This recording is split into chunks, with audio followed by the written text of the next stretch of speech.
Maya, gising na. Kailangan na nating mamitas ng kalamansi. 5 minuto pa, ate. Sobrang antok pa ako eh. Dali na, Maya. Mas maganda ang presyo ng kalamansi kapag maaga tayo sa palengke. Tsaka may pasok ka pa mamaya. Dalian mo na dyan. Sige na nga po, ate. Antok pa ako. Alam ko, pero kailangan nating kumita para sa gamot ni nanay. Naubos na yung gamot niya kagabi, kaya kailangan nating makadilihensya ngayon. Sige na. Uminom ka muna ng salabat para mainitan ng sikmura mo. Salamat, ate. Kukunin ko lang yung basket natin. Pero ubusin mo muna yung salabat mo. Opo. Pagkatapos mo, kunin mo na rin pati yung gunting. Doon tayo sa may puno ha. Malapit sa bakod. Ate Sheila, napanaginipan ko po kagabi na mayaman na tayo. May malaking bahay tayo, tapos hindi na nagkakasakit si nanay. Mangyayari din yan, Maya. Basta ipagpatuloy mo lang ang pag-aaral mo. Bakit po ba hindi kayo nag-aral, ate? Kasi kailangan kong alagaan si nanay.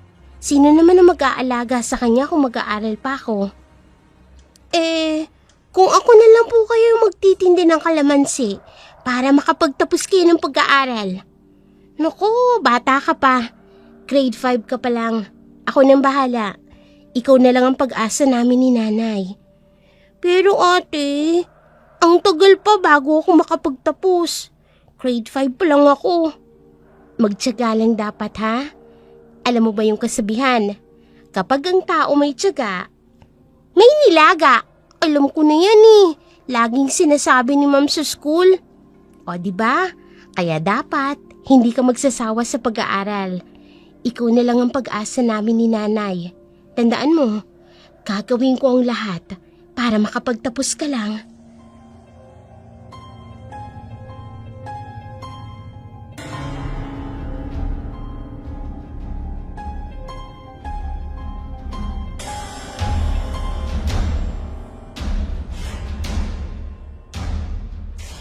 Buhay na buhay ang pag-asa ni Sheila na makapagtapos ang kanyang kapatid sa kabila ng kahirapang pinagdadaanan ng kanilang pamilya. Wala na kasi ang kanilang ama sumama sa ibang babae. Nang magsimula magkasakit ang kanilang ina at ang kabiguan sa kanilang ama, ang ginamit nila para lumaban sa buhay. Maya-maya pa'y nagtungo na sila sa kanilang kalamansian sa likod ng bahay nila at sa araw na yun, marami-rami ang kanilang napitas.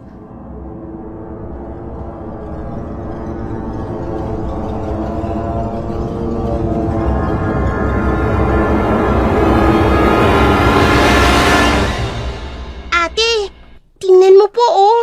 Ang dami ng kalamansi. Busog na naman yung mga basket natin. Mabuti naman. Siguro mga 3 kilo na to. Kung mabibenta natin lahat, may pambili na tayo ng gamot ni nanay. Ate, naririnig mo po yun? Ang alin? Yung aso. Parang galit na galit. Oo nga. Sa may bahay yata ni Aling ko rin yun. Halika, tingnan natin. Natatakot ako, ate. Sumunod ka sa akin ha. Baka may nangyari kay Bantay. Ate, tahimik na. Bigla pong tumigil. Diyos ko po. Ate Sheila, si Bantay, patay na po. Huwag kang lalapit, Maya.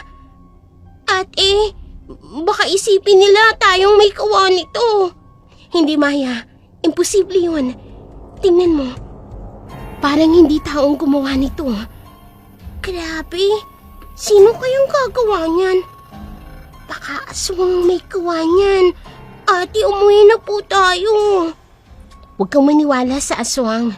Hindi naman totoo yan eh. Kung totoo man ang aswang, bakit hindi natin napansin? Wala naman tayong ingay na napansin kanina, di ba? Pero ate, nakakatakot na. Umuwi na po tayo. Tama ka. kunin mo na ang basket ng kalamansi. Kailangan nating sabihin kay Aling Kuring ang nangyari. Ate, kung hindi asong ang may kawa nito, sinong gumawa nito sa bantay ni Aling Kuring? Kawawa naman yung aso niya. Oo nga, kawawa talaga. Ang pinagtataka ko lang, bakit wala man lang tayong napansin kanina? Dapat sana kahit konting ingay, may narinig man lang tayo. Sino kaya talagang walang awang pumatay sa asong ito? Ate, halika na Maya. Dalhin na muna natin ang kalamansi sa bahay bago tayo magsumbong kay Aling Kuring.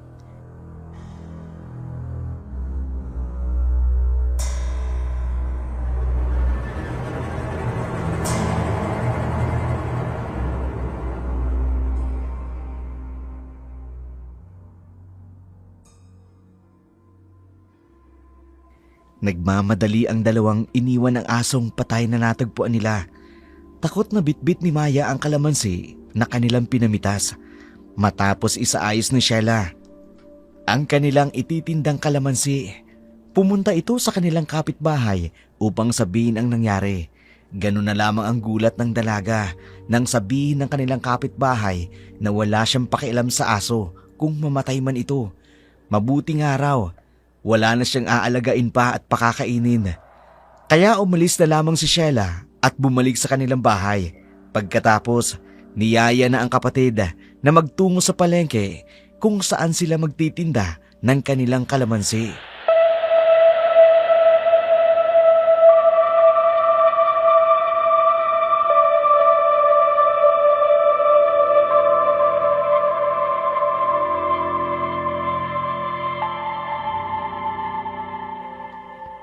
Ate, bakit po dito tayo tumaan?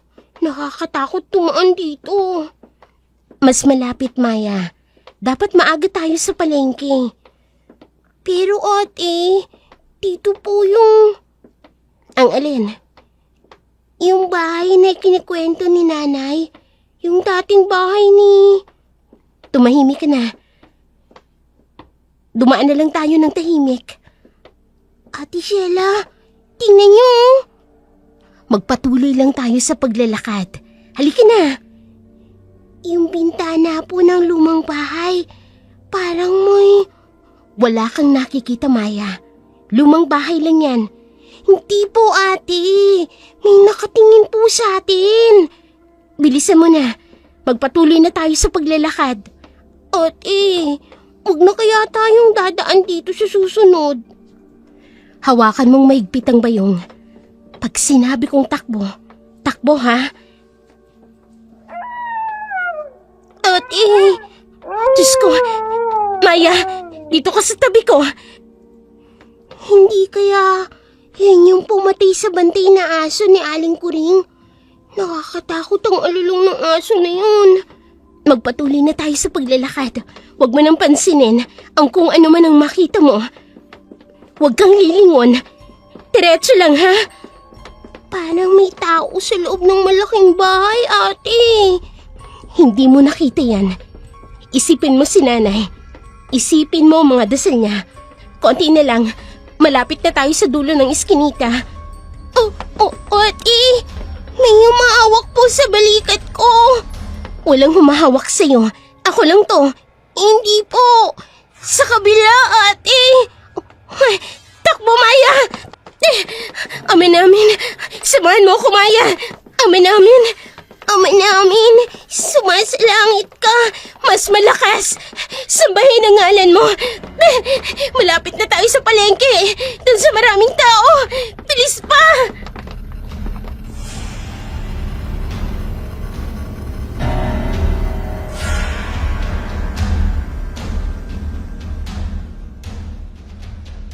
Nagkukumawag ang dalawa sa pagtakbo nang mapansin nila na sinusundan sila ng kakaibang nilalang na nakita nila sa malaking bahay na nadaanan nila. Bagaman labis ang takot ni Sheila ng mga oras na yun, nananatili pa rin itong matapang.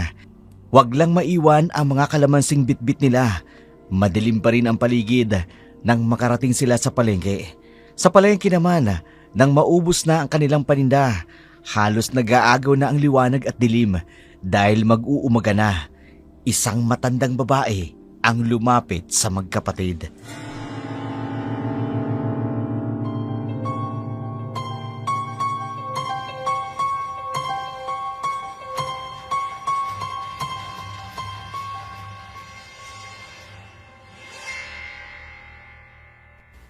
Ate, halos paubos na. 5 na lang yung natitira. Mabuti naman. Malaki-laki ang kita natin ngayon. Sige na, ayusin mo na yung mga gamit natin at nang makabili na tayo ng gamot ni nanay. Tapos lutong pagkain nang makauwi na tayo. Sige po, ayusin ko lang yung mga bayong. Ate, yung matandang babae, kanina ko pa napansin. Pabalik-balik na pinagmamasdan tayo. Tapos hindi naman bumibili. Kilala mo ba siya? Hindi eh. Pansin ko nga rin yung kanina. Laging dumadaan dito. Patingin-tingin. Tapos hindi naman bibili. Sige na, bilisan na lang natin. Papalapit siya rito, ate. Napakasipag niyong magkapatid. Po? Kanina pa kita pinagmamasdan. Ang galing mo mag-alaga ng kapatid mo. Salamat po. Ang lusog-lusog ng kapatid mo. Napakagandang bata. Ate, Siya nga pala. May dala akong merienda. Biko. Kalalagay ko lang sa banana leaves. hindi na po. Salamat na lang po. Oh, huwag kayong mahiya. Kanina pa kayo nakatayo dito, pagod na kayo. Hindi na po. Sige na. Alam kong napagod kayo. Alam kong gutom na rin kayo. O eto, buksan nyo. Mainit-init pa. Pasensya na po. Pero hindi po kami tumatanggap ng pagkain sa hindi namin kakilala. Tsaka may pambili naman kami ng pagkain. Sobra naman kayo kung tatanggihan nyo ang pagkain inihanda ko. Maluwag naman sa loob kung aalokin kayo nito. Masama ang tumatanggi sa grasya. Huwag nyong hintayin grasya na ang lumayo sa inyo. Ate Sheila, uwi na po tayo. Ang mama nyo, si Aling Rosa, kumusta na siya? Paano niyo po nalaman ang pangalan ni Inay? Matagal ko nang kilala ang mama mo. Nung malakas pa siya at siya pa ang nagtitinda ng mga kalamansi. Madalas din akong bumili sa kanya noon. Pero, ngayon lang po kayo namin nakita rito. Ganun ba? Pero araw-araw ko kayong nakikita. Lalo na ikaw, Maya. Ang bango-bango mo. Malinis na bata. Huwag niyo pong hahawakan ng kapatid ko. Pasensya na. Hindi ba kayo kakain? Sayang naman. Para sa inyo talaga to. Kung ayaw nyo naman, pwede nyong ibigay sa nanay nyong may sakit, di ba? May dadaanan pa po kami. Sa iskinita kayo dadaan? Salubungin ko na lang kayo mamaya. Ate, please. Hindi na po. Ibang daan na po kami. Ay nako, nahihiya pa. Sige, ipamimigay ko na lang sa ibang bata. Pero, magkikita pa tayo. Ate Sheila, pilisin na po natin. Ingat kayo. Sa uulitin, ang babangon niyong pareho. Adik sigurong matandang yun. Namumugto pa ang mga mata at namumula. Ang kapal din ng eye bags. Hindi na siguro natutulog. Tayo pa talagang pinagtripan ha. Ay, tayo na nga. Baka bumalik pa yun. Paano itong natitirang 3 balot ng kalamansi? Kay Mang Ilyas na yan. In-order niya na yan kahapon pa. Tara na, nang makauwi na rin tayo.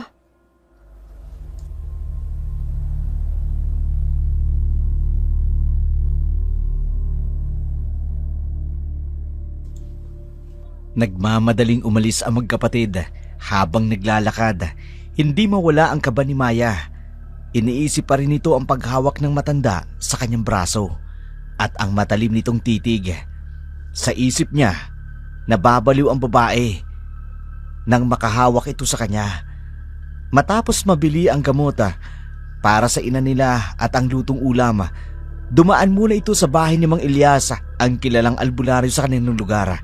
Pagdating nila sa bahay ng albularyo, wala doon ang matanda, pero napansin nila na may siga sa paligid, kaya naghintay na lamang ang magkapatid.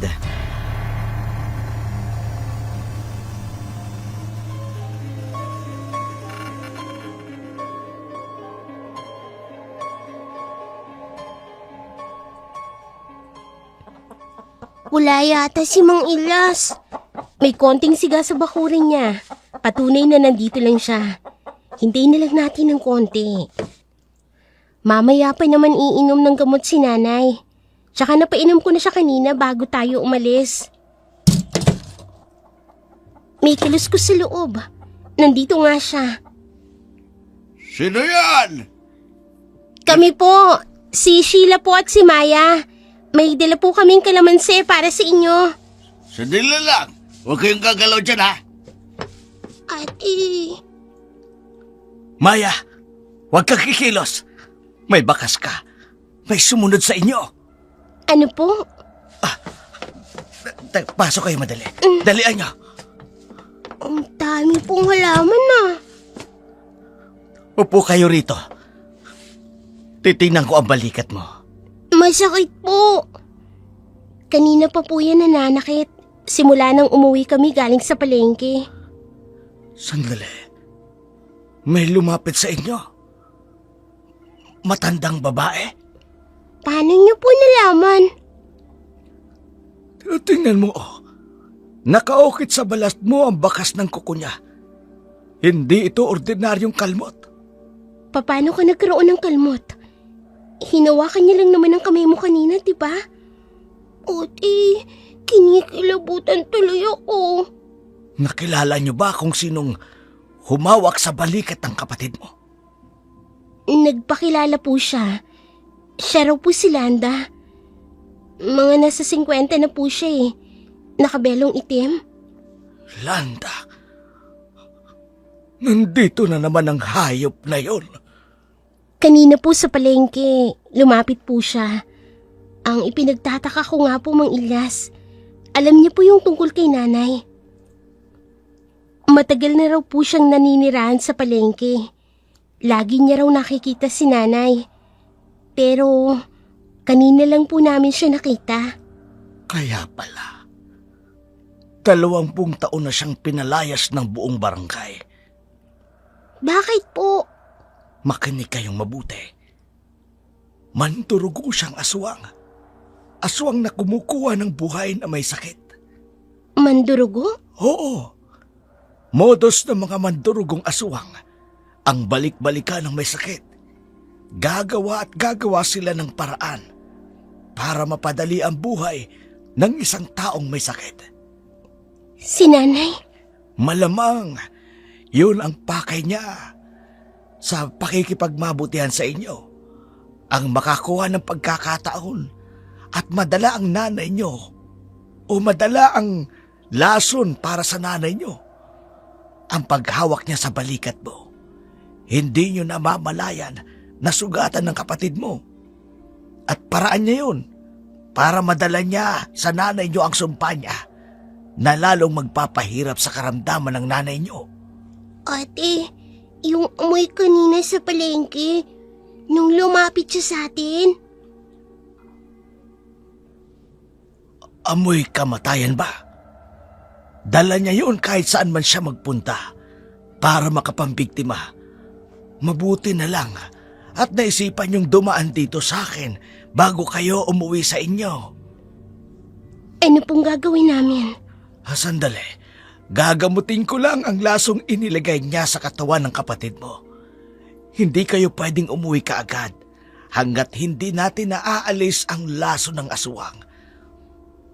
Papahiran natin ng langis ang mga bahagi ng katawan ng kapatid mo na hinawakan niya. Ikaw na siya lang gumawa. Kailangang maproteksyonan kaagad natin ang kapatid mo bago pa man kumalat ang laso ng aswang para sa nanay mo na inilagay niya sa katawan ng kapatid mo.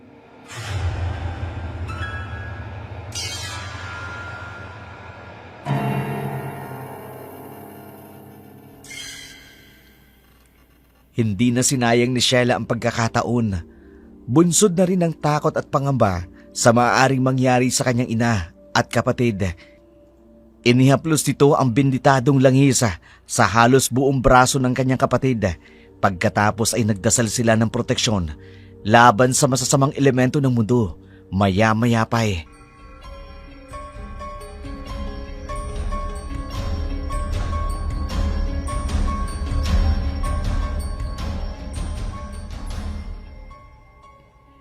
Natatakot pa rin po ako para sa nanay namin, Mang Ilyas. Huwag kayong mag-alala.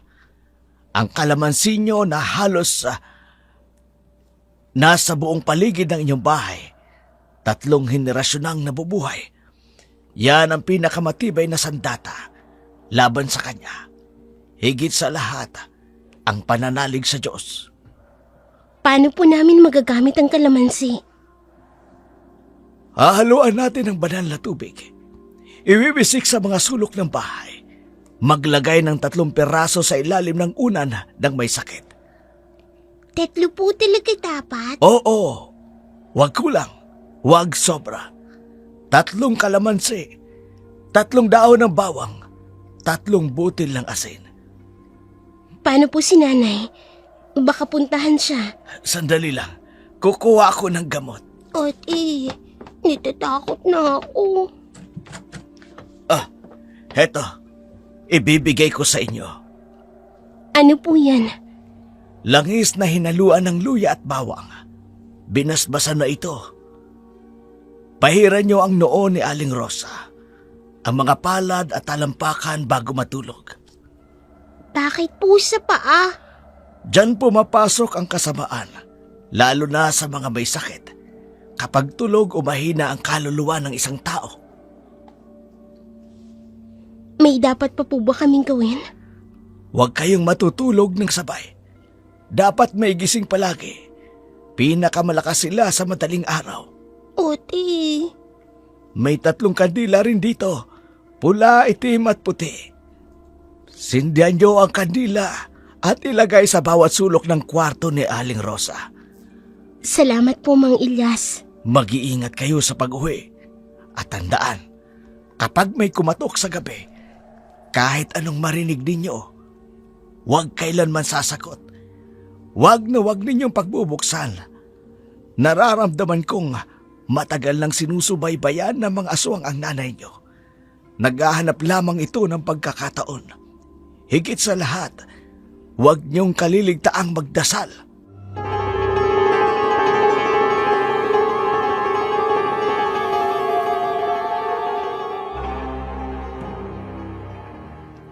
Sa takot at pag-aalala, nagmamadali na ang magkapatid na makauwi sa kanilang bahay.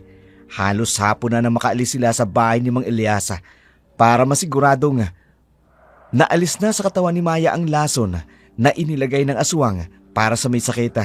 Pagdating nila sa bahay, agad silang nagtungo sa kwarto ng kanilang ina.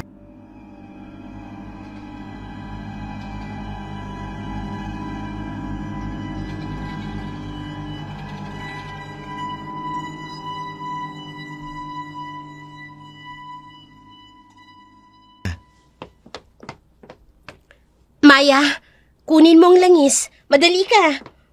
Opo, ate. Eto po, oh. Dumating na siya. Nakikita niya na kayo. Nay, nandito lang po kami. Huwag kang matakot. Hindi ka namin iiwan. Puprotektahan ka namin. Ate, Inaapoy ng lagnat si nanay. Tumating na. Tumating na. Maya, buksan mo ang bote ng langis. Pahiran natin siya. Bilisan mo. Opo. Sa paa po ba, ate? Oo, sabi ni Mang Ilyas. Sa talampakan. Tapos po sa kamay. At sa noo. Tulungan mo ko, ha? Mga anak ko. Mga anak ko. Mahal na mahal ko kayo. Kahit anong mangyari, poprotektahan ko kayo. Hindi ko kayo iiwan.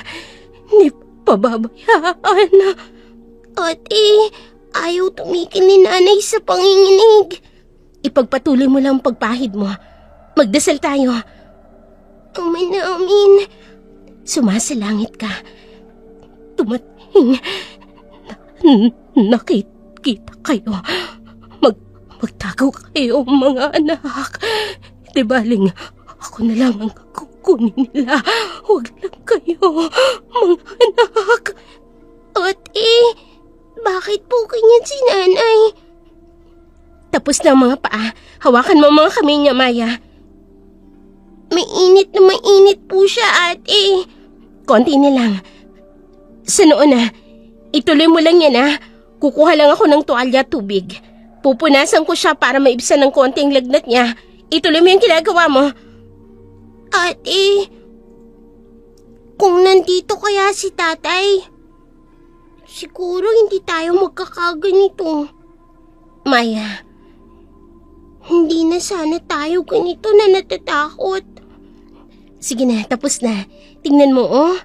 Nakatulog na si nanay. Bakit niya kaya pinili yung ibang pamilya kaysa sa atin? Maya, huwag mo nang isipin yun. Hindi natin alam ang buong pangyayari.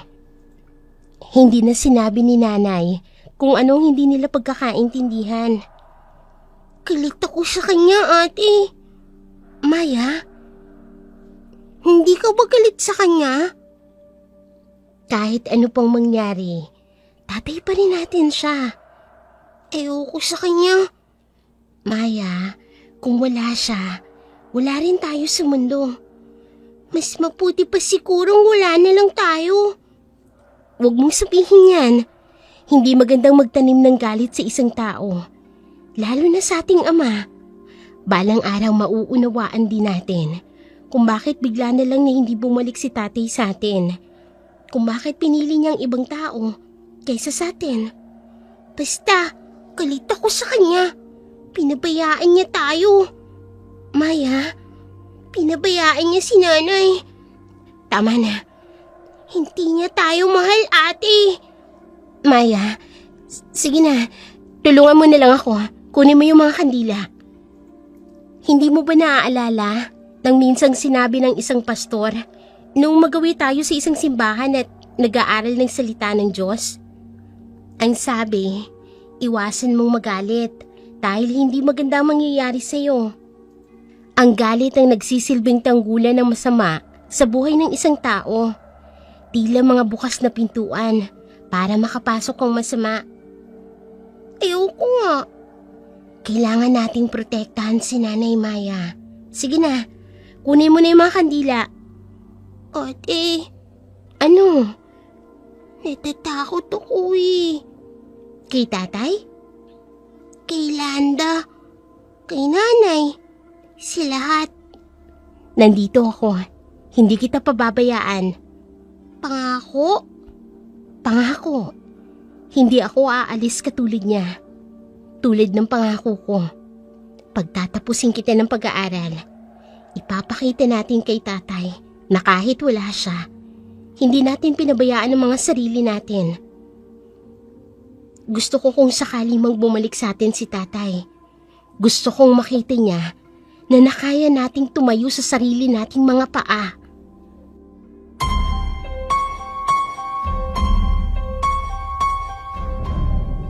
Napayakap na lamang si Maya sa kanyang ate habang pinagmamasdan ang kanilang ina na mahimbing na natutulog at hinihintay na lamang na magising muli para painumin ng gamot. Bagamat sobrang antok na ang nararamdaman dahil sa maaga silang nagising ng umaga ng araw na yun, pinipilit nilang labanan ang antoka ayon na rin sa babala ng albularyo na wag nilang iiwan na nag-iisang nakatulog ang kanilang ina. Hindi pa rin nakayanan ng kanyang kapatid na si Maya ang antoka kaya nakatulog na ito sa upuan sa tabi ng kama ng kanilang ina. Si Sheila naman, hindi na rin nakayanan ang antoka kaya nakatulog na rin ito sa may una ng kanyang ina. Maya-maya pa naalimpungatan sila nang makarinig sila ng ingay sa bubong ng kanilang bahay.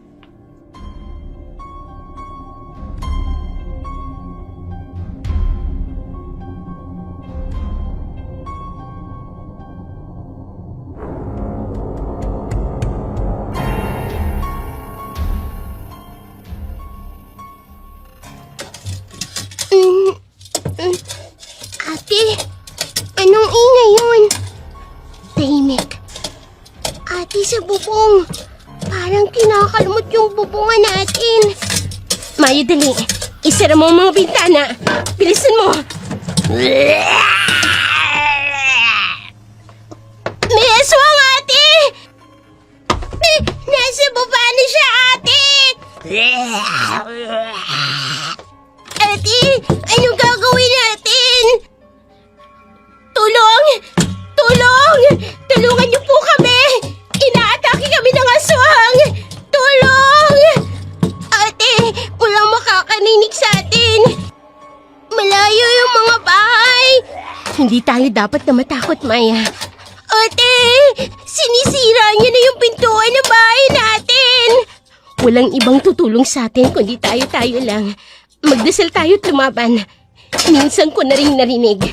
Labanan mong Diablo at lalayo ka nito. Kailangan tatagan mong loob mo, Maya. Para kay nanay. Lalaban tayo. Bakit tayo? Bakit sa ganitong oras? Kayong wala namang makaririnig sa atin. Maya, dito ka lang ha. Bantayan mo si nanay. Kahit na anong mangyari, wag mo siyang iiwan.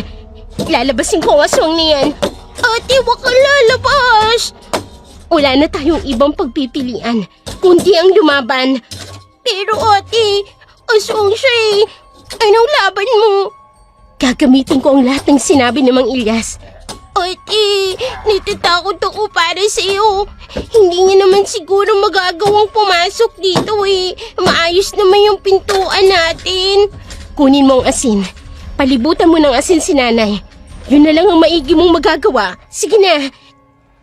Ate, hindi mo siya kayang labanan. Mga alagad sila ng dilim. Isa ring panlaban sa kanila ang tapang at ang determinasyon ng tao. Hindi ko papayagang kunin niya si nanay. Makinig ka, Maya. Gagawin natin ito para protektahan ang ating mga sarili. Lalo na si nanay. Sisama ako sa iyo. Hindi. Dito ka lang. Magdasal ka. Higit na kailangan ni nanay ang makakasama. Kapag nagising siya, mag-aalala yan. Dito ka na lang sa loob. Haharapin ko ang aswang na yan. Ang asin at ang buntot pagi. Ito ang magagamit ko para labanan ng aswang na to na nagnanais kunin si nanay. Ate, huwag niyo lang kaya. Sige na, palibutan mo ng asin si nanay. Bilis! Ate!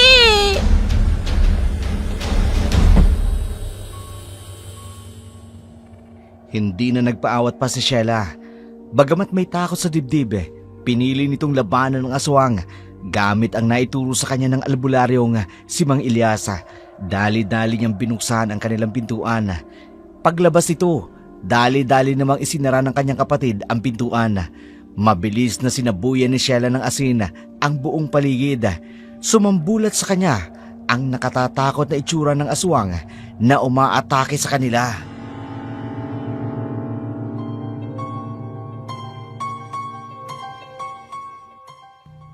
Aswang nga! Sino ka? Bakit mo pinupunteri ang nanay ko?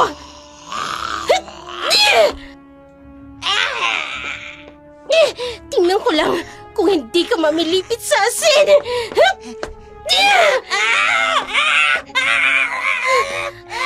Nanghihina ka nga sa asin. Ang buntot pagi. Namnamin mo ang sakit na dulot ng buntot, Pogi!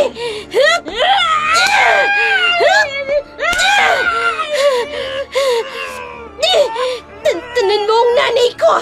Hindi ako papayag na kunin mo ang nanay ko! Mga aswang kayo na walang puwang dito sa mundo!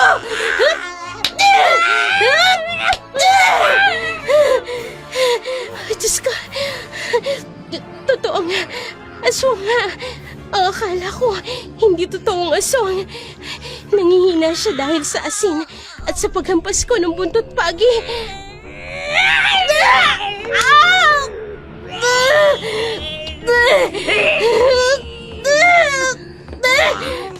Ate! Huwag kang lalabas, Maya! Papatayin ko kayong lahat! Huwag matigas ang ulo mo! Pumasok ka sa loob! Halika dito! Ate!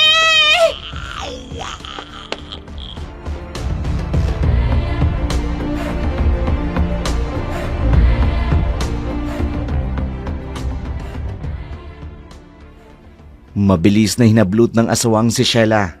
Hinila ito sa madilim na bahagi, habang si Sheila naman, kahit nahihirapan ay patuloy sa pagpupumiglas, makawala lamang sa pagkakahawak sa kanya ng aswang. Hindi na rin napigilan pa ni Maya ang kanyang sarili. Labis ang pag-aalala nito. Lumabas ito ng tuluyan at sinundan ang kanyang kapatid.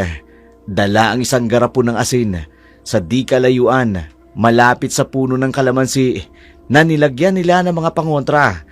Na-corner ang aswang kaya hindi ito makadiretso.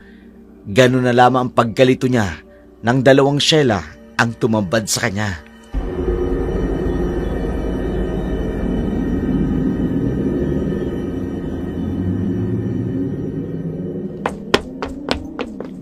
Anong ginagawa mo dito? Bakit ka lumabas? Ate! Maya, huwag kang lalapit sa kanya. Ako ang tunay mong kapatid. Itapon mo sa kanya ang asin. Huwag kang maniwala sa kanya, Maya! Ako ang totoo mong kapatid. Sa akin ka makinig. Kapag itinapon mo sa akin ang asin, magkakaroon siya ng pagkakataong atakihin tayong lahat. Pero kung sa akin ka makikinig, itatapon natin ang asin sa kanya para tuluyan siyang manghina. Sa akin ka makinig, Maya. Ako ang totoo mong ate. Kapag hindi ka nakinig, papatayin niya ang nanay natin. Bakit ganun?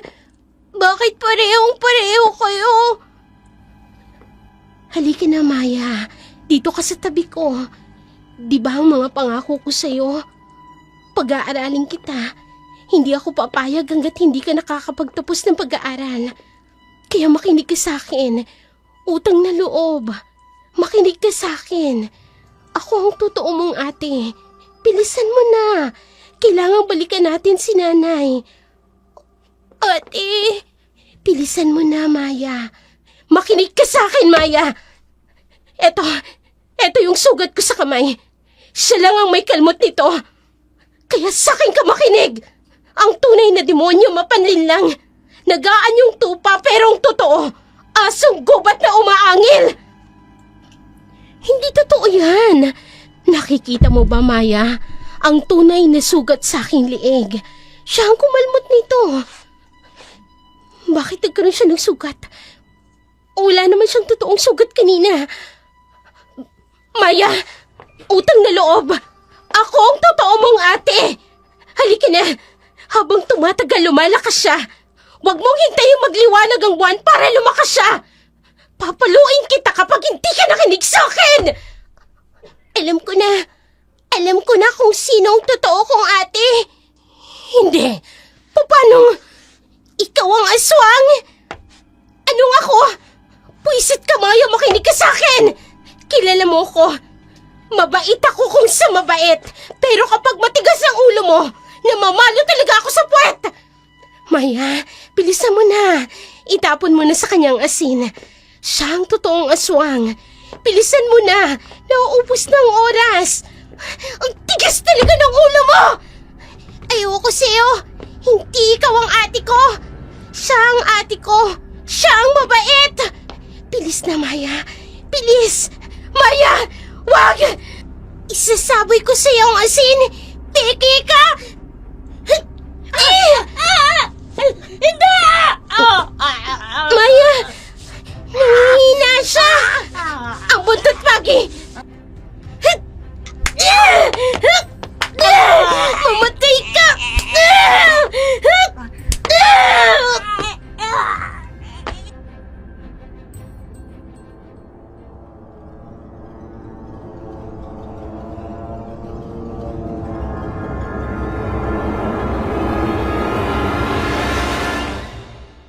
Namilipit sa sakit ang totoong aswang dahil sa mga kalamansing nakapalibot at mga asin na isinaboy ni Maya sa kanya. Mabilis naman itong nakaalis, bigla na lang nawala sa paningin ng magkapatid. Niyakap naman ni Sheila ang kapatid at napahanga ito sa ginawa ng bunso kung paano nito isinaboy ang asin sa aswang.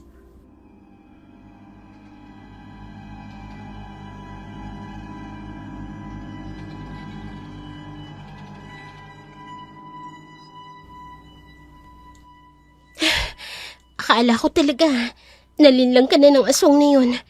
Hindi Paano mo pala natiyak na akong totoo mong ate? Hindi yung aswang na yun. Siyempre, kapatid kita eh. Kaya alam ko ang amoy mo. Iba yung naamoy ko sa kanya. Kaya sa kanya ako lumapit para isaboy sa kanya yung asin ng malapitan. Kasi kung sa'yo ako lalapit, baka hindi umabot yung asin sa kanya. Ay, salamat sa Diyos. Sige na, sa loob na tayo.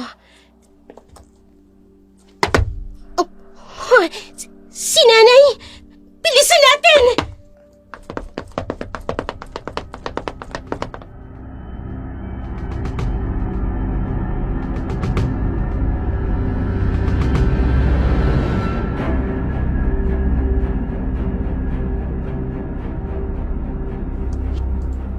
Nagmamadali ang magkapatid na pumunta sa loob ng kanilang bahay sa takot na baka itong binalikan ng aswang. Pagpasok agad, isinara nila ang pinto ng kanilang bahay at nagsaboy ng asin sa tarangkahan ng kanilang pintuan. Pagkatapos, dumiretso na ito sa kwarto ng kanilang ina.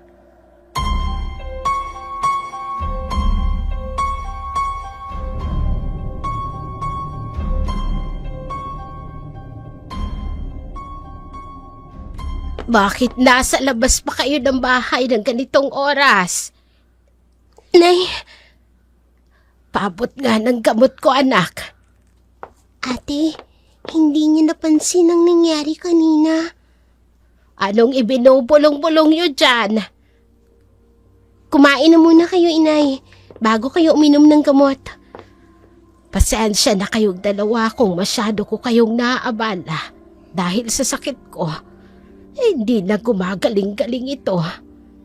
Nay, hindi po kaabalahan sa amin ang paglingkuran kayo. Kahit buong buhay namin, hindi sasapat para suklian ang pagsasakripisyo nyo sa amin nung malakas pa kayo. Salamat, anak. Heto po, Nay. Kumain na po muna kayo. Ang bango naman ng niluto mo, anak. Paborito ko ito. Sinabawang baboy na may kalamansi. Salamat naman po at maayos ng pakiramdam ninyo. Sana ho magustuhan ng sikmura nyo ang pagkain nang hindi nyo naisuka. Medyo mabuti-buti na nga ang pakiramdam ko. Nakatutulong din ng konting niresetang gamot sa atin ng huling doktor na sumuri sa akin. Bakit ba hanggang ngayon hindi nila masuri kung ano talaga ang sakit ko at pabalik-balik lang? Oo nga, inay. At saka nangangayayat na kayo. Nangangalumata na rin. Habang tinitingnan ko kayo ng ganyan, parang kinukurot ang puso ko. Pakiramdam ko, wala akong nagagawa para tulungan kayo. Huwag kang magsalita ng ganyan, anak. Ang dami mo nang ginawa para sa akin. Teka nga. Bakit nga pala may sugat ka sa kamay? Kalmot ba yan ang pusa? Ate, ikuha mo si nanay na may inom. Oo, ate. Nay, wag niyo na ho akong alalahanin. Nanguha kasi kami ng kalamansi ni Maya. Hindi ko po namalayan. Nabali po yung maliit na sangang naapakan ko. Kaya nasugatan po ang kamay ko. Tumama po yung mga tinik ng kalamansi. Mag-iingat ka kasi. Kung malakas lang sana ako, hindi kayo mahihirapan sa pagtatrabaho.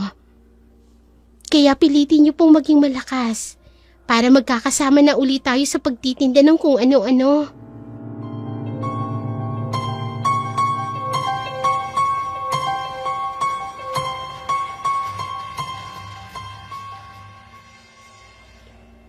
Naging maayos ang gabi nila ng mga oras na yun.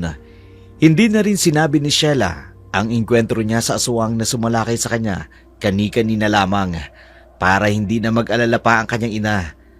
Nag-alibay na lamang ito ng dahilan ng pagkakasugat ng kanyang kamay. Kinabukasan, ganun na lamang ang pag-aalala ng magkapatid dahil nang hinang muli ang kanilang ina. Ayaw kumain at nagsususuka. Kaya pinunta nila ang albularyo sa kanilang baryo na si Mang Elias.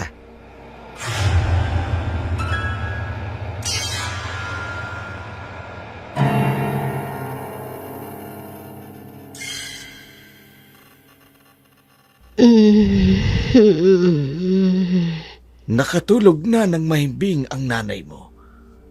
Tapos ko nang gawin ang pagtatawa sa kanya. Ano po ba talagang kalagayan ng nanay ko? Bakit hindi siya gumagaling? Kahit anong nireseta po ng doktor, halos pabalik-balik lang ang sakit niya.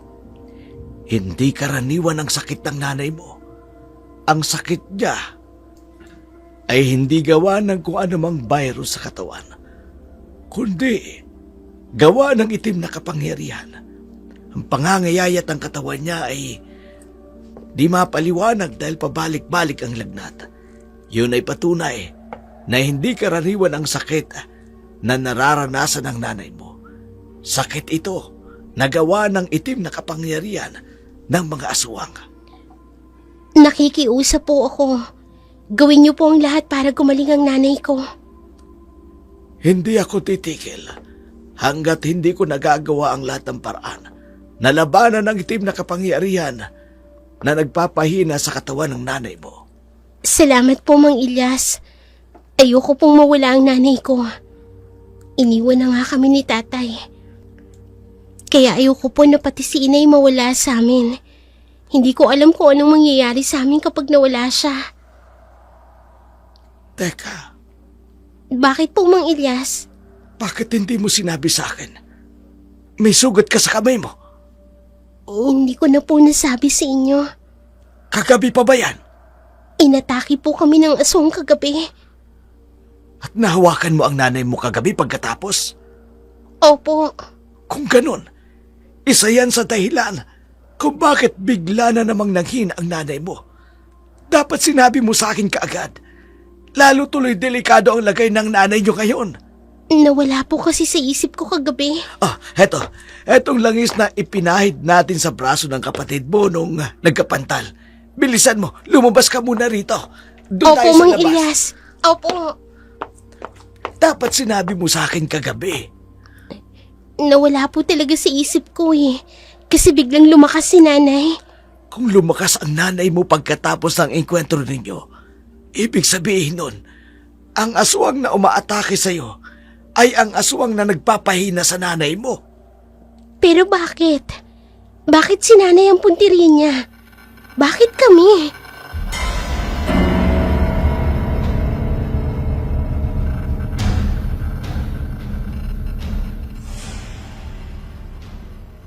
Isang malaking katanungan kay Sheila na hindi rin masagot ni Elias ng diretso. Hanggat hindi malinaw sa kanya ang mga pangyayari, hindi siya nagbibigay ng malinaw na konklusyon. Laking tulong din si Mang Elias sa magkapatid. Ito na ang nagbuluntaryong magbantay sa ina nila habang sila naman ay nagtitinda ng kalamansi sa palengke para matustusan ang kanilang pang-araw-araw na pamumuhay. Lalo na ang pambili ng gamot ng kanilang ina. Isang hapon, habang pauwi ng palengke ang magkapatid, Napadaan sila sa isang nagkukumpulang mga tao.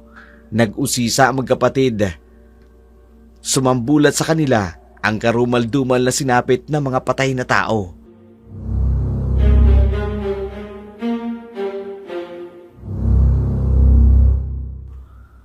Grabe ang karumal-dumal na sinapit nila. Mabutit nandito ka, Kapitan. Ilan ang patay? 3 po. Sinong demonyo may gawa nito? Mga aswang lang pong gagawa nito. Nandito ka sa pinangyarihan. Paano mo nalaman? Maglalawig lang sana ako ng aking kalabaw. Medyo madaling pa kaninang umaga. Nang makarinig akong sigaw na humingi ng saklolo, kinakabahan akong lumapit sa pinanggalingan ng sigaw. Medyo nasa malayo pa ako. Nakitong kakaibang nilalang na sumisipsip ng kanyang dugo. Kailan ka huling gumamit? Kap, hindi ako nag-iibento ng kwento. Totoo po. Kitang-kita ng 2 kong mga mata ang ginawa nila sa 3 patay na ito. Nila? Ibig sabihin, hindi nag-iisa ang may gawa nito. Opo. 2 ang nakita ko. Kilala mo ba? Ang babae hindi pamilyar sa akin. Pero yung lalaki, kilalang kilala ko. Sino? Si Edmundo. Ano? Kap, maniwala ka sa akin. Aswang ang sumalakay sa kanila. Gusto mong maniwala akong aswang si Edmundo? Naging mabuting mamamayan dito si Edmundo noon. Kung nahulog man siya sa pagkakasala at sumama sa ibang babae, hindi sapat na dahilan yun para pagbintangan natin siya na aswang.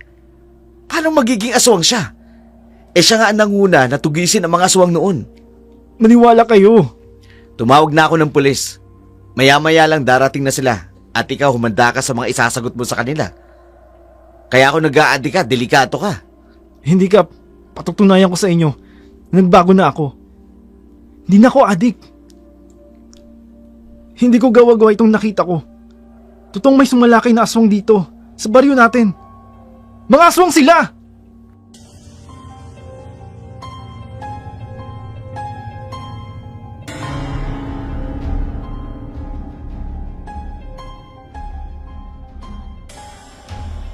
Nang marinig ni Sheila ang mga sinabi ni Pedro sa harapan ni Kapitan. Kaya na makuha ng mga pulis ang bangkay at maisama si Pedro. Ang nakakita kung paano sinalakay ng aswang ang mga taong residente ng barangay. Sumunod si Sheila sa barangay hall upang mag-usisa tungkol sa tatay niya na nakita raw sa pinangyarihan.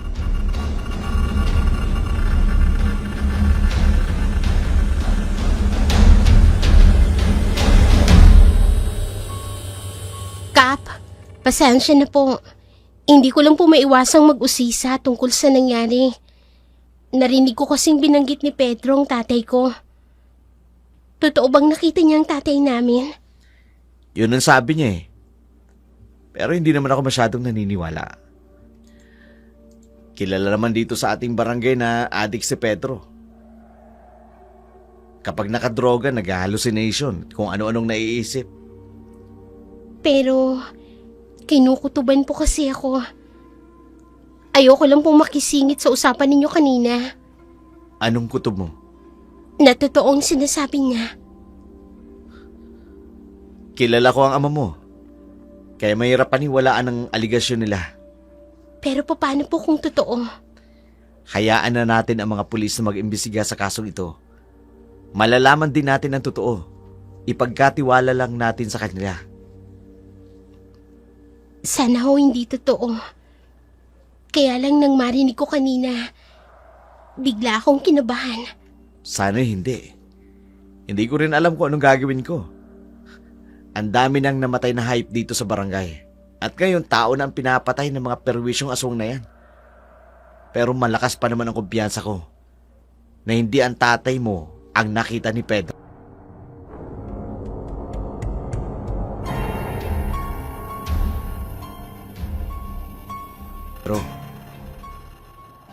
Pagkatapos ng pag-uusap nila ni Kapitan, nagmamadali naman ang magkapatid.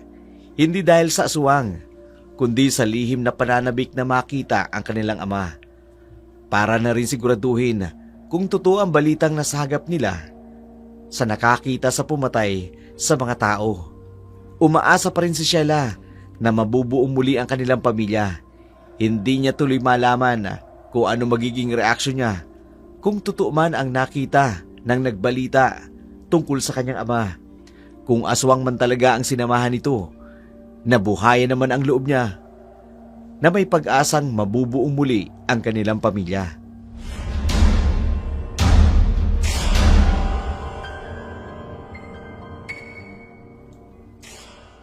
Bilisan mo, Maya. Kailangan nating magmadali. Oo na, ate. Kasunod mo na ako. Ate, paano kung totoo yung nakita ni Mang Pedro? Hindi ko alam. Pero kung totoo man yun, kinukutuban ako. Maya, pwedeng pumunta siya sa atin. Kaya bilisan mo. Opo. Diyos ko. Hindi ko rin talaga alam ang magiging reaksyon ko kapag napatunayan na si tatay ang kasama ng mga aswang na sumalakay na may mga pinatay kanina. Kung totoo man na aswang siya, posibleng hindi ang ibang babae ang dahilan kung bakit siya nawala. Alam kaya ni nanay ang totoong nangyari. Ate, sandali! Bakit, Maya? May mga dugo. Ha? Dugo ito ng tao, di ba? Si nanay, baka kung anong nangyari sa kanya. Hala, ate, patungo po sa bahay natin. Diyos ko, bilisan mo, Maya.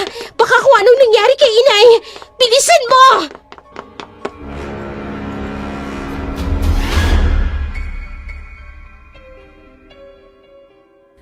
Halos tila kumaripas na ng takbo ang magkapatid para lang makauwi kaagad sa kanila. Labis-labis ang pag-aalala nila sa dugo na kanilang nakita. Ang tanging nasa isip ni Sheila ng mga oras na yun, baka inatake na ng aswang ang kanilang ina. Sa kabilang dako naman, habang pauwi si Mang Elias dahil madilim ang gabi ng mga oras na yun, isang kagimbal-gimbal na pangyayari ang sumalubong sa kanya.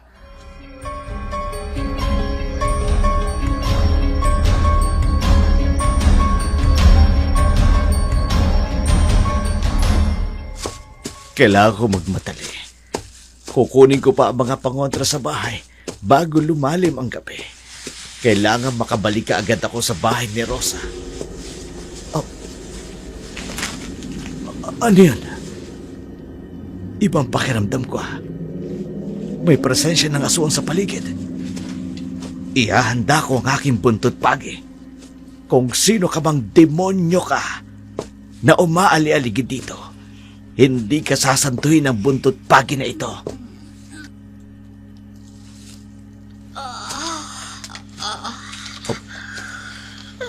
Malapit lang dito ang ungol. Patnubayan nawa ako ng Diyos. Kung kinakailangan makapatay ako ng aswang, gagawin ko. Dahil kung hindi ako makapapatay ng aswang, malamang ako ang papatay niya. Doon sa di kalayuan. Yun ang pinanggagalingan ng kakaibang ungol. Dahan-dahan akong lalapit. Oh, ano yan? Isang babaeng... Ang sakit. Landa! Ano ginagawa mo dito? Ikaw! Anong ginagawa mo dito? Bakit duga ang katawan mo? At ang daming hagupit ng latigo sa katawan mo? Ikaw ang sumalakay sa anak ni Rosa! Ikaw ang aswang na sumalakay sa kanya! Hindi ko alam ang sinasabi mo. Huwag ka nang magbaang-baangan pa! Ikaw ang aswang na sumalakay sa kanya! Ang mga plus na yan, sanhin ang buntot pagi na likha ng anak ni Rosa! Hindi ako papayag na hindi niya pagbayaran ang ginawa niyang ito sa akin! Anong kasalanan ni Rosa sa'yo? Huwag kang magmaang-maangang pa na wala kang alam! Kaisa ka rin sa mga nagtakol sa amin noon! kaisa ka rin sa mga nagnais na patayin kami, ang pamilya ko. At ang Rosa na yan, nagkalat ng sikreto ko. Dahil sa pagkakalat niya ng sikreto ko, tinugis niyo kami noon. Sinunog niyo ang bahay namin. Binato niyo kami ng matutulis niyong kawayan. Dahilan para tamaan ng aking anak na siyang kanyang kinamatay. Kaya hindi ako titigil na hindi nakakapaghiganti sa ginawa niyo sa anak ko. Pero hindi lang si Rosa ang nagkasala sa'yo.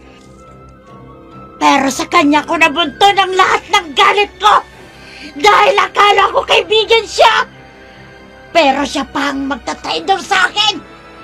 Ang buong akala ko mapagkakatiwalaan ko siya. Pero siya ang nagpahamak sa amin, sa aking anak. Hanggat may nabubuhay na albularyo sa bayang ito, hindi kayo makapananaig ng mga aswang! Hintayin niyo ang muling pagbabalik ng lakas ko. Pagsisisihan yung kinanti ang isang aswang na katulad ko. Hindi ako papayag na hindi magbayad ang naging dahilan ng pagdurusa ko ng mahabang panahon. Ikaw ang aswang na sumalakay sa 3 residente. Bakit kasama mo si Edmundo? Anong ginawa mo sa kanya?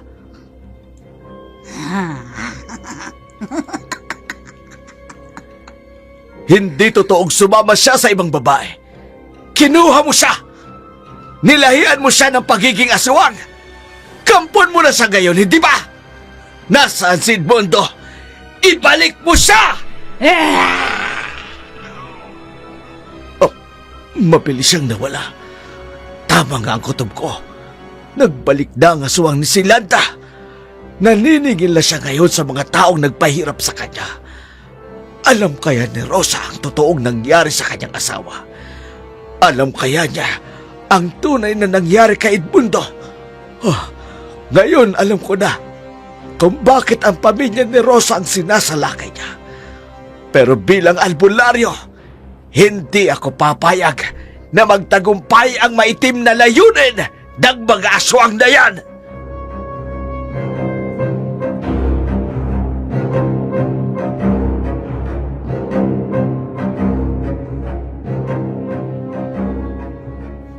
Mabilis na umalis ang aswang. Marahil matindi pa ang sugat na tinamo nito sa pangahambalos ng buntot pagi ni Sheila sa kanya.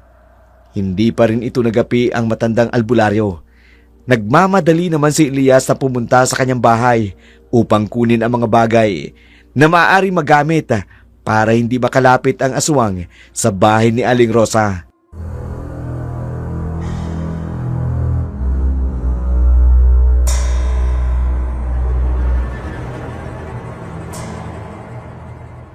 Nay, anong nangyari sa inyo?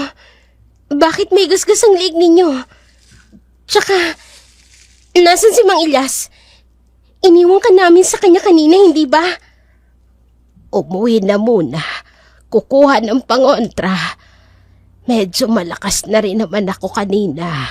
Kaya pinayagan ko na. Ay kako makababalik naman na kayo ng maaga. Paano kayo nagkasugat?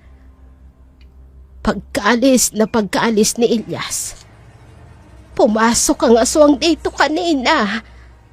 Matagal niya na akong minamanmanan. Naghihintay lang talaga siya ng pagkakataon na atakihin ako. Paano siya nakapasok? Di ba may mga asin sa bawat sulok? Umulan kasi kanina. Natunaw yung asin na ikinalat ninyo. Kaya siguro, nakapasok siya. Kayo talaga ang sadya ng aswang, inay. Kapag nakaipon ako ng pera, aalis tayo dito. Ayoko, anak. Ayokong umalis dito. Bakit, inay? Bakit ayaw niyong umalis dito? Hanggat narito kayo, Hindi kayo titigilan ng aswang. Bakit ayaw niyong masiguradong ligtas kayo? Tsaka isa pa kung inatake kayo ng aswang. Bakit? Anak, hindi namin alam kung ano talagang nangyari kay tatay. Bakit bigla na lang siyang nawala na parang bula? Tapos maririnig na lang namin sa ibang tao. Kasama siya sa mga aswang na sumalakay sa 3 residente dito sa atin. May alam po ba kayo tungkol dito? Si tatay po bang dahilan kung bakit hindi niyo maiwan-iwanan ng lugar na to? O pumupunta siya dito nang hindi namin alam? Oo. Nay, kung ganun po, hindi talaga tayo iniwan ni tatay.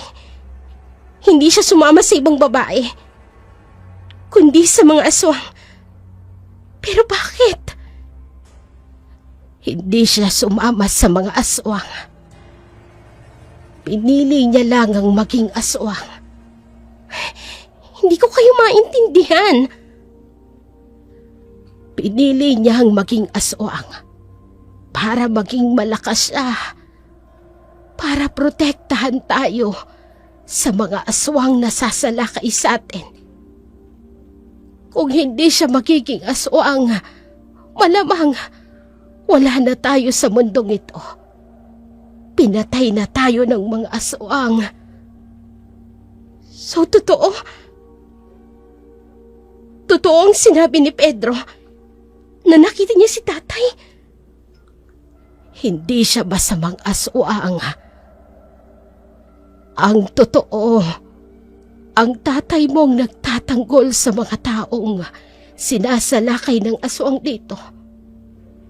Tulad kanina, papatayin na sana ako ng aswang. Pero dumating siya, nagpambuno sila. Naiintindihan ko na ho, inay. Patawarin niyo ako kung hindi ko sinabi sa inyong totoo. Para maprotektahan ang tatay ninyo. Para hindi siya paghinalaan ng mga tao. Hindi po ako nagkagalit. Halo-halo lang talaga ang emosyon ko.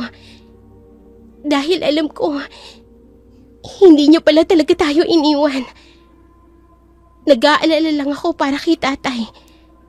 Kayong nalaman na ng mga tao na aswang siya.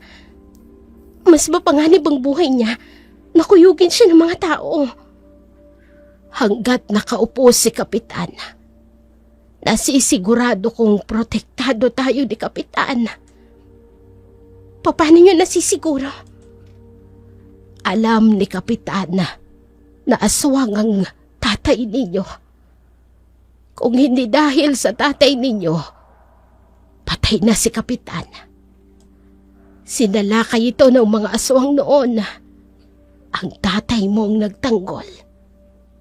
Kaya nangako si Kapitan na gagawin niya ang lahat para maitago ang totoong katauhan ni Edmundo.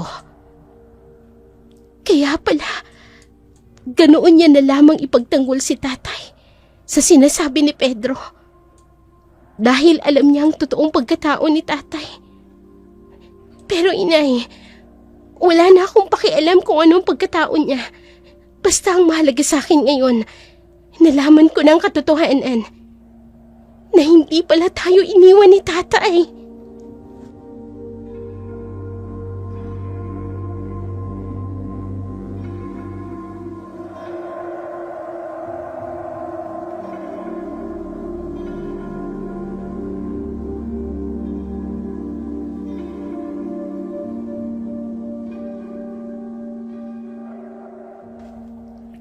Masakit man ang katotohanan na natuklasan nila mula sa kanilang ama.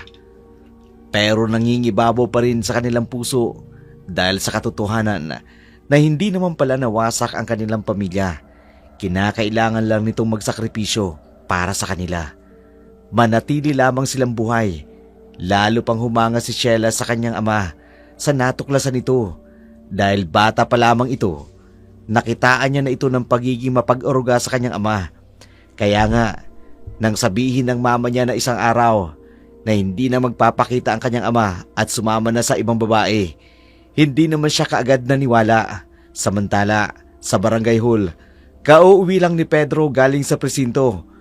Dahil sa investigasyon, dumaan ito kay kapitan para sabihin na maging ang mga pulis ay napatunayan na hindi siya nag-aadik.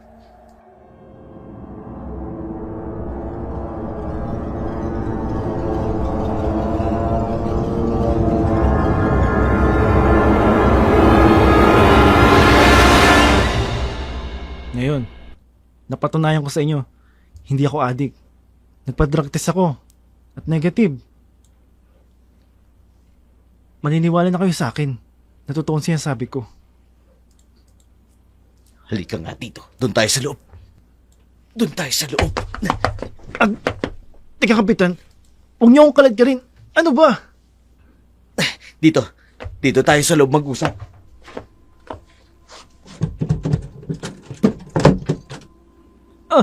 Gap! Kung ano man ang pinaplano niyo sa akin, pakiusap! Huwag niyo yung gawin sa akin! Bata pa ako, Cool. Gago!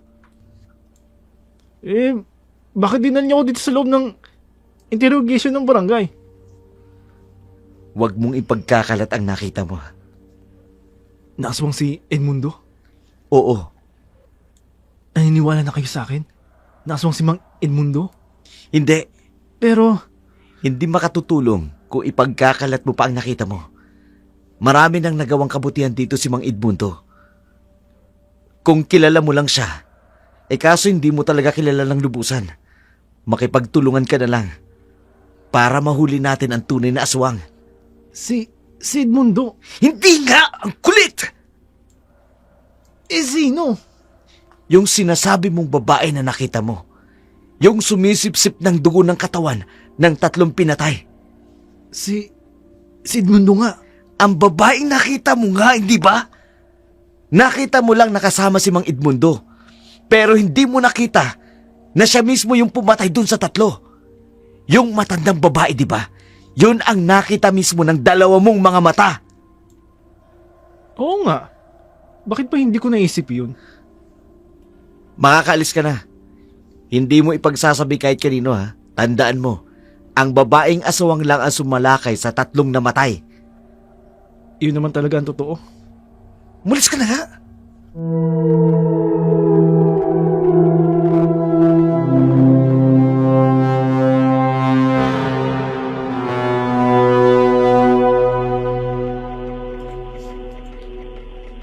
Umalis na nga sa loob ng barangay hall si Pedro habang iniisip-isip ang sinabi ng binatang kapitan sa kanya. Si kapitan naman, naiwang nakaupo sa interrogation room ng barangay. Inisip ang mga gabing sinalakay siya ng aswang habang pauwi siya galing sa piyesta sa kabilang bayan. Sariwang-sariwa pa sa kanyang alaala ang mga pangyayaring yun.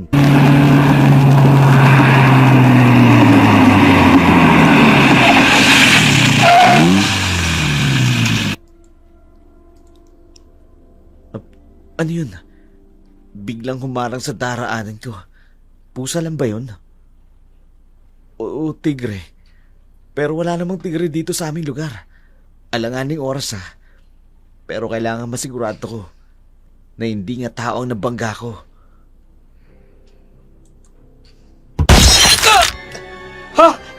Aswang! Tulong! Tulong! Ang itsura niya! Sobrang nakakatakot! Tulong! Bitiwan mo ako! Bitiwan mo ako! Kainin kita! Hindi! Nakakasuhan! Di na mong pumupulupot sa akin! Baho! Mamamatay ka na! Wag! Anong? Ligtas ka na. Mang Edmundo? Ganito lang ang itsura ko. Katulad nila. Pero ang puso ko, puso nyo pa rin. Hindi ako masamang aswang. Pinili ko lamang na maging aswang para ipagtanggol ang mga kapwa ko tao. Salamat sa pagliligtas sa akin. Pangako po, mula sa araw na to, tatanawin kong isang malaking utang na loob ang ginawa niyong ito sa akin. Huwag mong ipagsasabi ang nakita mo para maipagtanggol ko kayo. Makakaasa kayo.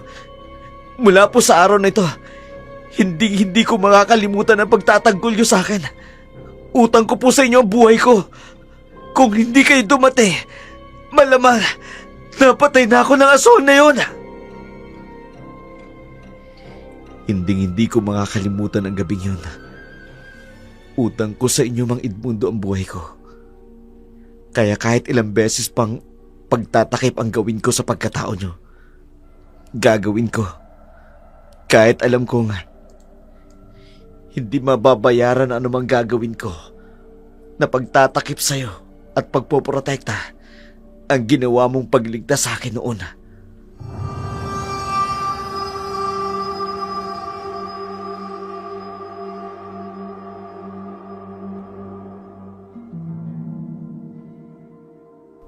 Dahil sa utang na loob ni Kapitan sa nangyari sa kanya, nagawa nitong itango ang tunay na kalagayan ni Edmundo sa pamilya nito. Dahil sa malaking pagkakautang na loob, kaya ito na rin ang nagboluntaryong nag-initiate para kalabanin ang mga aswang na nagnanais sumalakay sa kanila. Alam niya sa sarili niya na ang kanyang mga magulang noong bata pa siya ay isa rin sa mga nakipaglaban sa mga aswang na sumalakay sa kanilang lugar. Kaya mainit din ang dugo nito sa mga aswang maliban kay Edmundo.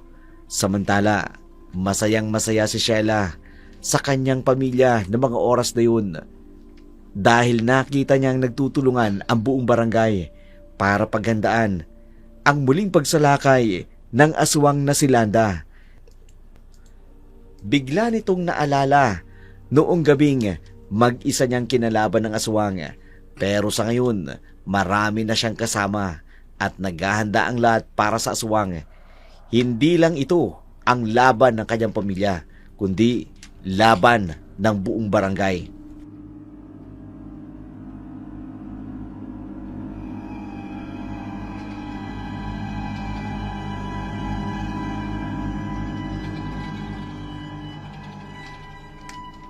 Ikabit ang mga kalamansi sa pintuan. 3 kada bahay. Lahat ng mga tao nagkakaisa sa paghahanda sa muling pagsalaki ng aswang. Ayaw nila maulit pa ang nangyari na may mamamatay sa lugar natin. Salamat, Kap. At naniniwala kayo sa kakayanan ko bilang albularyo. Kung hindi niyo ko tutulungan, hindi ko rin maisa sa katuparan ang paghahanda na ito. Masayang masaya ang pamilya ni Edmundo. Sabihin mo lang kung ano dapat gawin. Nakahanda kaming sumunod. Kailangan natin ng maraming kalamansi at asin para sakaling sumalakay sila. Yun ang gagamitin natin para manghina ang mga aswang at doon natin sila tuluyang magagapi. Sige, magpapanda ako ng maraming asin. Pero naghahanda na rin ang mga sulo at ng matutulis na gusok ang mga taga-rayon para sa pagsalaki ng aswang. Siguradong magtatagumpay tayo sa laban na ito dahil nagtutulungan ang lahat para mapuksa ang aswang. Natitiyak ko. Nakipag-coordinate na rin ako sa militar na nakabase dito sa lugar natin. Papunta na sila dito bago magkabilugan ng buwan. Maging pala ang kampo ng militar, hindi nakaligtas sa pag-atake ng mga aswang. Kaya naniniwala sila sa bangis ng mga ito. Kaya nang malaman nila na naghahanda tayo, hindi sila nagdalawang isip na pumayag sa aloko. Mabuti naman kung ganon. Paano Mang Elias? I-check ko lang ang mga paghahandang ginagawa ng mga tauhan ko. Nang sa ganun, masigurado natin na walang lusot ang aswang na yan. Sisiguraduhin natin na wala siyang mabibiktima kahit mga hayop sa pagkakataong ito. Nagtimbre na rin ako sa militar at naniniwala silang totoo may aswang.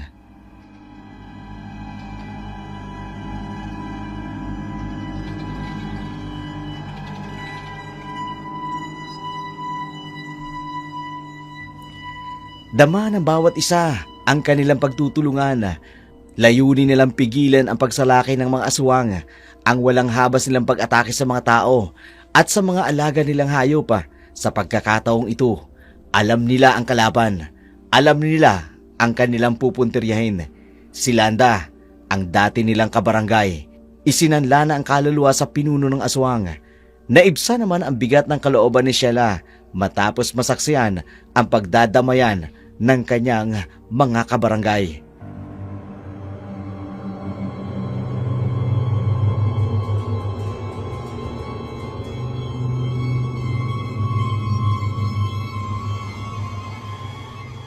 Ano pa ang kailangan mong Ilyas? Hintayin na lang natin ang kabilugan. Ang dilim ang kanyang kalakasan. Nararamdaman kong hindi niya palalampasin ang pagkakataon na ito. Gagamitin niya ang kanyang lakas sa pagbilog ng buwan upang salakayin tayo. Pero dahil sa mga pangontrang ikinalat natin, tingnan lang natin kung may magagawa pa ang mga aswang na yan at ang kanyang mga kampon. Pagsapit ng dilim, tahimik ang buong paligid. Tanging ang mga ilaw ng kandila ang nasa loob ng kanilang bahay, ang maaaninag sa labas. Kung nasa malayo, nagmistula itong kumikinang naalitap-tapa dahil halos lahat ng bahay ay merong sulo. Ang bawat kabahayan naman ay nagpapausok ng insenso, isang amoy na ayaw ng aswang. Tila pumapagting ang kanilang pakiramdam kapag nakakaamoy sila ng amoy ng insenso na ginagamit lamang sa mga espiritual na ritual, lalo na ang pagdarasal o ang paghingi ng tulong sa Diyos.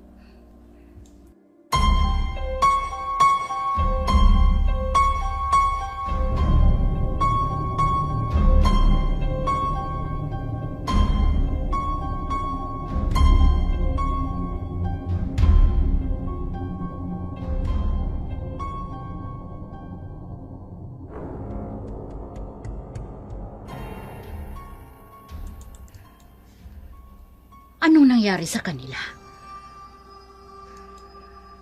Bakit kakaiba ang paligid?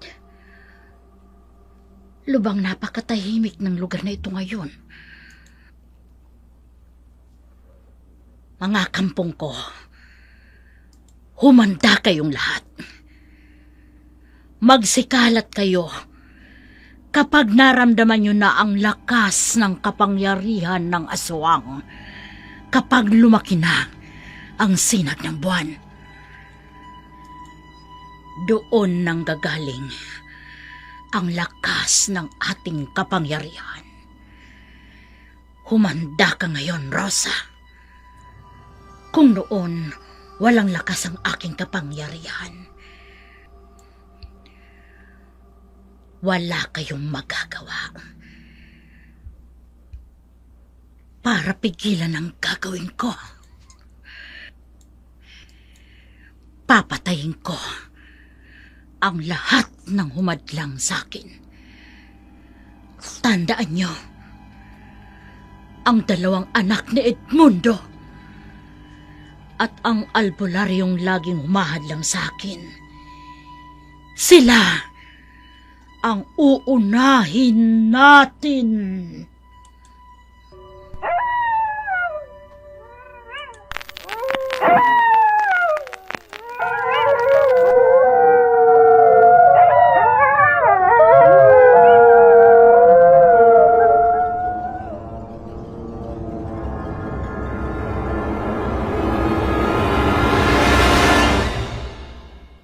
Habang lumalalim ang gabi, lalong tumitindi ang tensyon sa pagitan ng aswang at ng mga tao.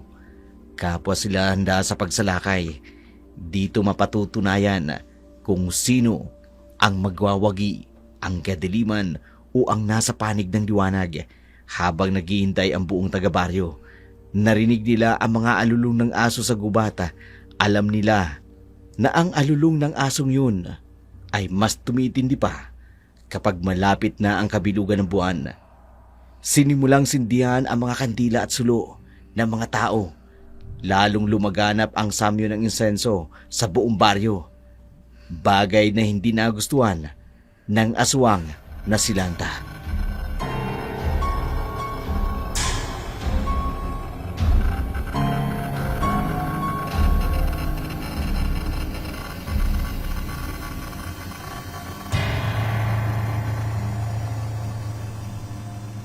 Anong amoy yan?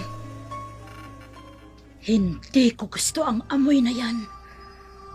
Mukhang alam nilang sasalakay tayo ngayon. Gagamitin natin ang lahat ng lakas natin. Kailangan mapatay ko si Rosa. At madala ko ang dalawa niyang anak. Para mabuhay ang anak ko. Ang buhay nila ang kapalit sa buhay ng aking anak. Lusob! Salakayin sila!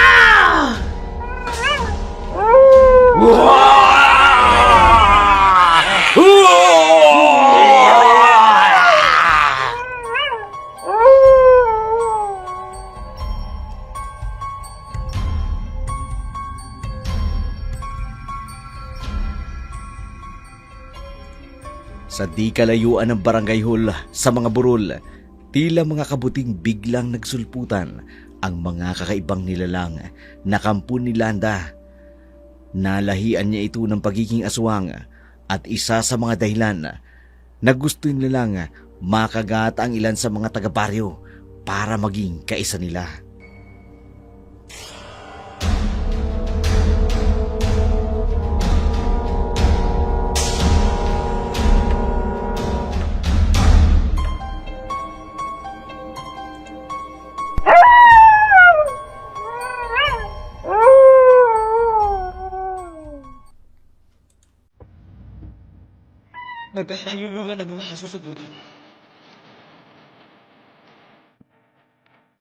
Udyat na yan ang kanilang pagsalakay. Gaano sa tingin niyo? Nga kasi siguro tayong magtatagumpay. Paano kung marami ang mga aswang na yan? Pagkakaisa, nasalat pananampalataya. Taglay natin ang lahat ng ito. Hindi tatalab ang mga pakontra kung wala tayong pananampalataya. May tiwala kami sa inyo. Sandali lang, kukontakin ko muli ang mga militar kung papunta na sila dito. May mga aswang na paparating! Katulad ng mga aswang na yun ang nakita ko! Kapitan! Magsipaganda ang lahat! Tayo ang binigyan ng Diyos ng karapatan na manirahan sa mundong ito. Kaya huwag tayong papayag na matalo ng mga aswang na yan. Tandaan nyo, nasa panig natin ang Diyos. Hindi tayo pababayaan! Mang Ilyas! Gamitin mo ang itinuro ko sa'yo kung paano magagamit ang kalamansin ninyo para itaboy ang mga aswang na yan. Sige po, ako na pong bahala. Pedro, kumusta ang mga kasamaan mo? Abang na po lahat. Pero natatakot kami. Mukhang kumpul-kumpul ang mga aswang na paparating. Anong laban natin sa kanila? Basta magbantay lang kayo doon. Timbrehan nyo kami kapag malapit na sila. Kap, hudyatan mo na sila. Magsipaganda ang lahat! Alam mong darating si Edmundo para tapusin ang aswang na yan. Nagtitiwala ako sa kanya. Kapitan, Minsan niya na akong iniligtas sa mga aswang na sumalakay sa akin. At nasisigurado ko, hindi lang militar ang kakampi natin ngayon, maging si Mang Edmundo.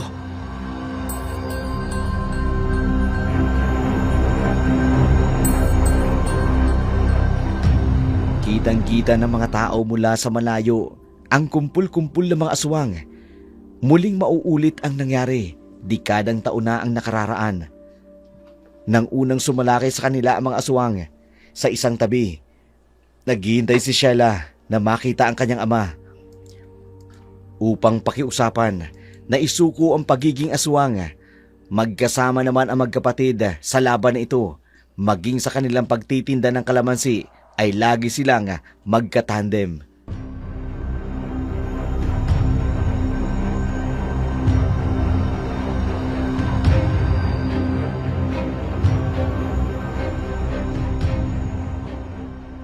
Ate, ikaw nang bahala kay nanay, ha? Oo, ate. Wag na wag mong papayagang makalapit ang kahit na anong aswang sa kanya. Ako nang bahala, ate. Teka, bakit parang aalis ka? Gusto kong makita si Papa. Huwag ka nang umalis. Mapapahama ka pa. Hindi mo kakayanin ang mga aswang na yan, ate. Hayaan na natin sila. Dito ka na lang. Marami daw aswang na paparating. Gusto kong makita si Papa. Sisama ako. Bantayan mo si Inay. Pero ate, wag nang matigas ang ulo mo. Diyan ka na. Ate! Ate!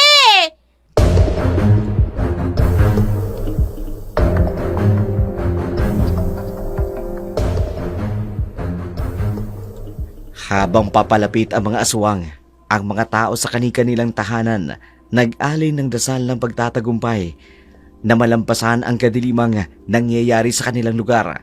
Samantala, sina kapitan naman sa barangay, nagsisigawan na ang mga tao na sumasalakay na ang mga aswang sa kanilang lugar. Hindi pa rin dumarating ang mga militar na kinausap ni kapitan, kaya sa halip na lumaban, nahintakutan ang ilan sa kanila.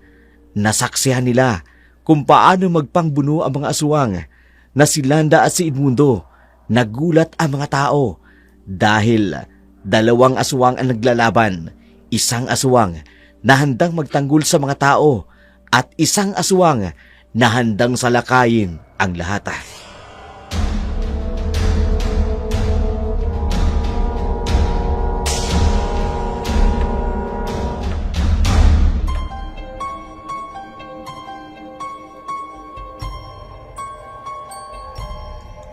Si Landa!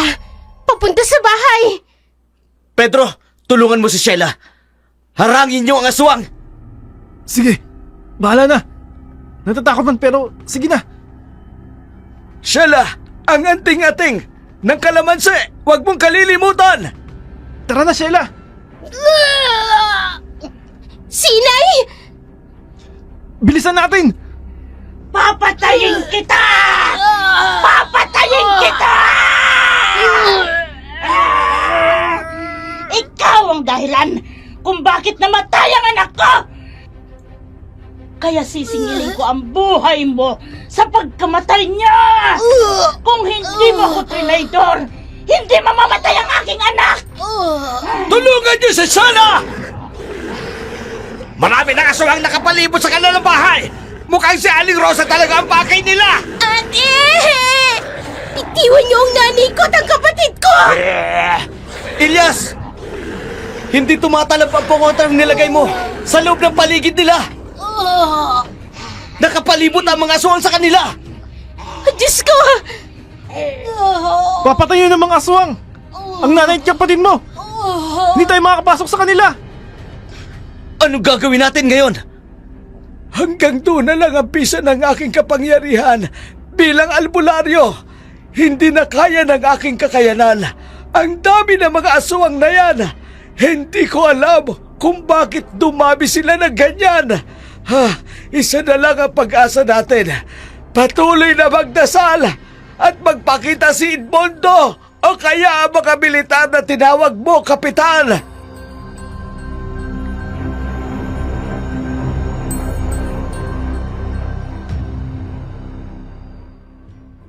Marami na ang nasugatang mga tao ng mga oras na yun dahil sa pakikipaglaban sa mga aswang. Laking gulat nila kung bakit dumarami ang mga aswang ng mga oras na yun.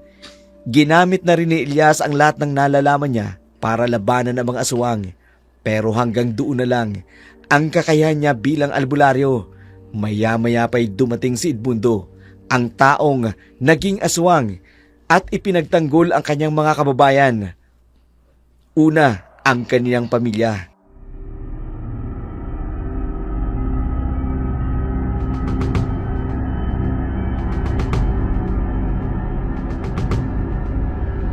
Hindi niyo ako mapipigilan sa paghihigante laban sa kanila! Landa!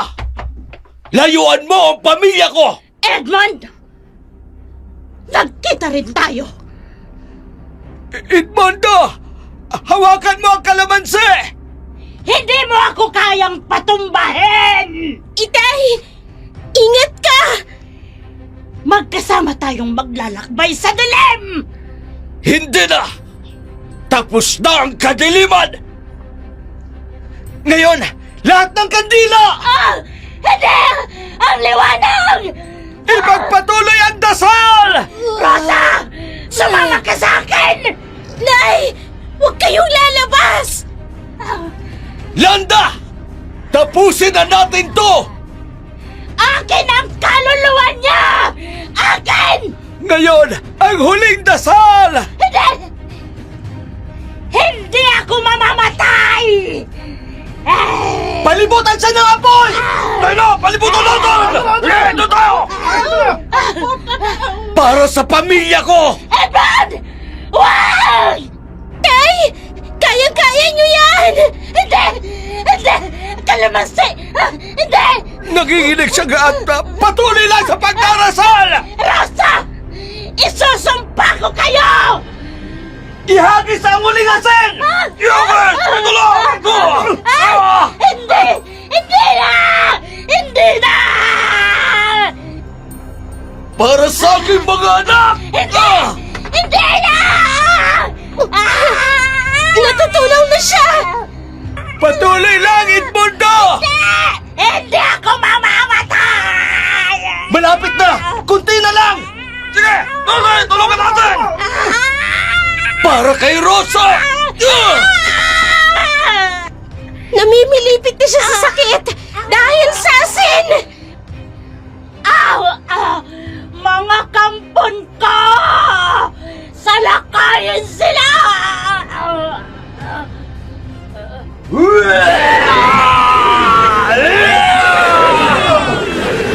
Kapitan!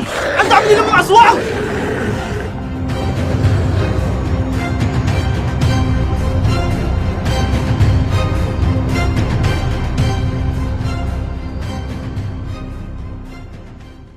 Nahintakutan ang lahat. Alam nilang hindi kakayanin ni Edmundo ang aswang na sumasalakay sa kanila. Hindi na nila alam kung anong gagawin ng mga oras na yun. Halos maubos na rin ang mga asin at kalamansi. Hindi na rin ito tumatalab sa dami ng mga aswang na naging kampo ni Landa. Maya-maya pa'y dumating ang mga militar.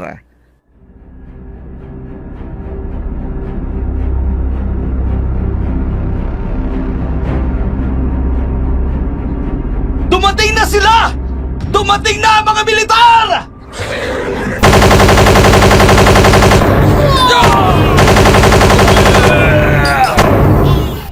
Ubusin niyo ang mga aswang na yan!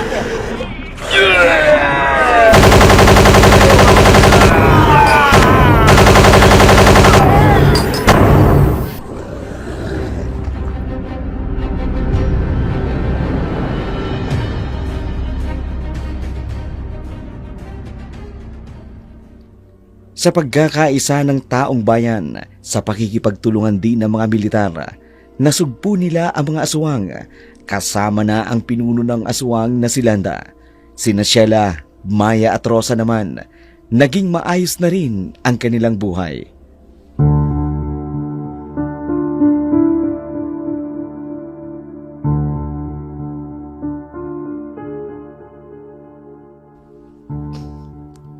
Tatay? Kayo na po talaga yan? Oo, anak. Ako nga ito. Itay, bakit po hindi ninyo sinabi sa amin? Para maprotektahan kayo.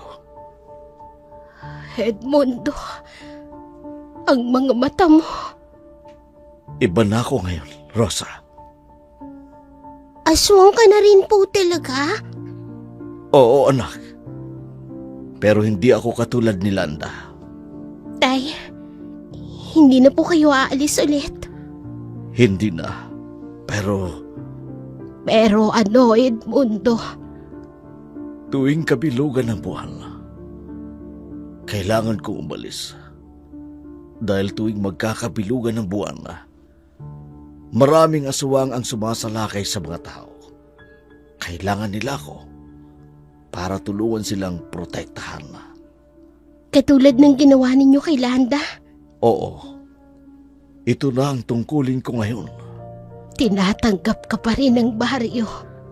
Dahil nakita nila na may mabuting aswang. Hindi na po ako natatakot sa inyo, tatay. Salamat. Salamat, anak. Paano na po ang ating pamilya? Magkakasakasama pa rin naman tayo, katulad nung dati. Pero iba ka na, Edmundo. Pero ang puso ko, pareho pa rin. Para pa rin sa inyo na pamilya ko. Kahit po aswang na kayo? Lalo na ngayon na aswang na ako. Mas malakas ako. Mas makapangyarihan para protektahan ang aking mahal sa buhay. Tay, Lalo na ang buong bayan. salamat po sa pagsagip sa amin. Hinding-hindi ko kayo pababayaan. Hanggat nabubuhay ako, walang aswang ang makapananakit sa inyo. Sa kabila ng dilim na bumalot sa kanilang bayan, nagdingning ang liwanag at katapangan, pagmamahal at sakripisyo. Hindi sukatan ang dugo o anyo upang tawaging pamilya, dahil ang tunay na pamilya, yaong handang magsakripisyo kahit sa pinakamadilim na landas. Sa wakas, napalayas ang kasamaan, ngunit ang alaala ng laban ay mananatili magpakailanman. Sa bawat peraso ng kalamansi na kanilang itinitinda, dala nila ang kwento ng kanilang pagsubok. Isang kwentong hindi lamang tungkol sa takot, kundi tungkol sa pag-asa. Dahil sa mundong puno ng panganib, may isang bagay na kailanman hindi kayang talunin ng kahit na anong halimaw. Ang tapang ng puso, ang di matitinag na pagmamahal ng isang pamilya, at higit sa lahat, ang pananampalataya sa puong may kapal.